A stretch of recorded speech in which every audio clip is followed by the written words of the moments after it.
Dolores cannon के अनुसार अवचेतन मन से संवाद करना एक ऐसा तरीका है जो हमें अपने अस्तित्व की गहराई में झांकने और छिपे हुए ज्ञान तक पहुंचने की अनुमति देता है।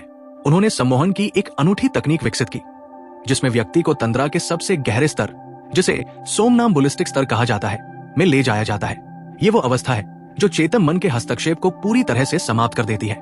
सामान्य सम्मोहन चिकित्सक हल्के स्तरों पर काम करना पसंद करते हैं क्योंकि वे मानते हैं कि गहरे स्तरों पर अजीब चीजें होती है, लेकिन डोलोरेस के लिए ये वही जगह है जहां सारा ज्ञान और जानकारी मौजूद है।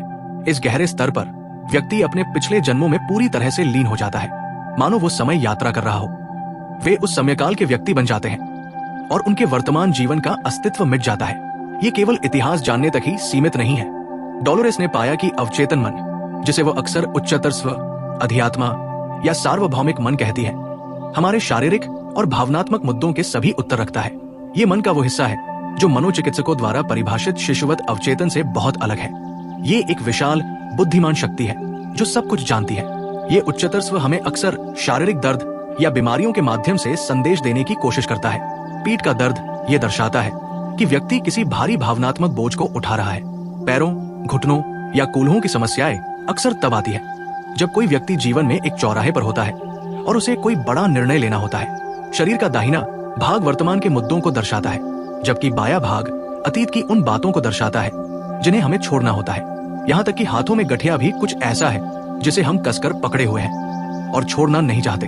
एक बार जब हम इन संदेशों को समझ लेते हैं तो हमारा शरीर स्वयं को ठीक करने की क्षमता रखता है। यदि मन हमें बीमार कर सकता है तो वो हमें ठीक भी कर सकता है। डोलोरेस ने कई ऐसे मामले देखे जहां ऑपरेशन से पहले ही लोगों को ठीक कर दिया गया क्योंकि उनके शरीर के अंदर के संदेशों को समझा और संबोधित किया गया।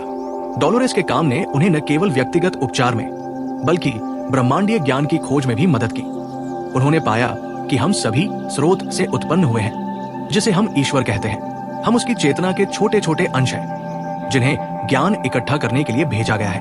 पृथ्वी एक चुनौतीपूर्ण स्कूल है जहां हम भावनाएं और सीमाएं सीखते हैं। यहाँ आकर हमारी यादें मिटा दी जाती हैं ताकि हम वास्तव में अपनी स्वतंत्रता का परीक्षण कर सकें। हम बार बार जन्म लेते हैं कर्म के चक्र से गुजरते हुए जब तक हम अपनी गलतियों से सीखते नहीं। कर्म और भय से मुक्ति पाना इस समय सबसे महत्वपूर्ण है। क्षमा करने, जाने देने और भय को त्यागने से हम अपनी आवृत्ति और कंपन को बदल सकते हैं। डोलोरेस ने यह भी पाया कि हमारा ब्रह्मांड कई आयामों और समानांतर वास्तविकताओं से भरा है। जब हम कोई निर्णय लेते हैं तो ऊर्जा का विभाजन होता है और हम एक साथ कई वास्तविकताओं में मौजूद होते हैं। हालांकि हम केवल अपनी वर्तमान वास्तविकता पर ध्यान केंद्रित कर सकते हैं। ये अवधारणा हमें एक नई पृथ्वी के विचार की ओर ले जाती है। पृथ्वी एक बड़े परिवर्तन के दौर से गुजर रही है। इसकी आवृत्ति बढ़ रही है और ये एक नई आयाम में स्थानांतरित हो रही है। ये पुरानी पृथ्वी की समस्याओं जैसे प्रदूषण और हिंसा से दूर जाने के लिए आवश्यक है। डोलोरेस ने उन आत्माओं की 3 तरंगों की पहचान की है जो इस बदलाव में मदद करने के लिए स्वेच्छा से पृथ्वी पर आई है।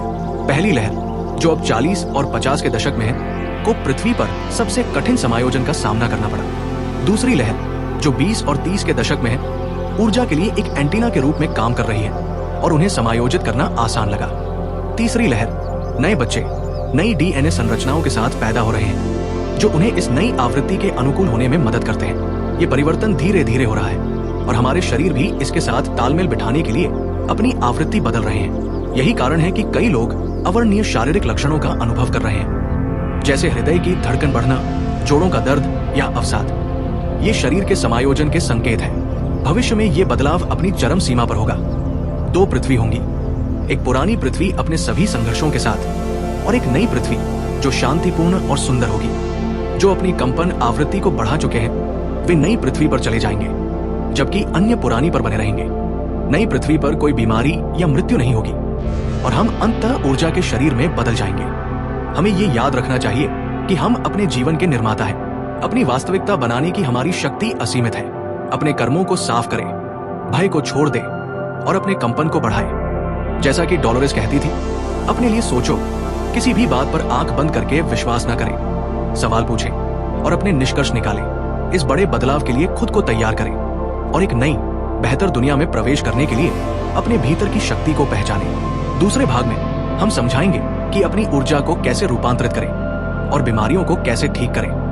आज के लिए बस इतना ही। इस वीडियो का दूसरा भाग देखने के लिए हमारे चैनल को सब्सक्राइब करें।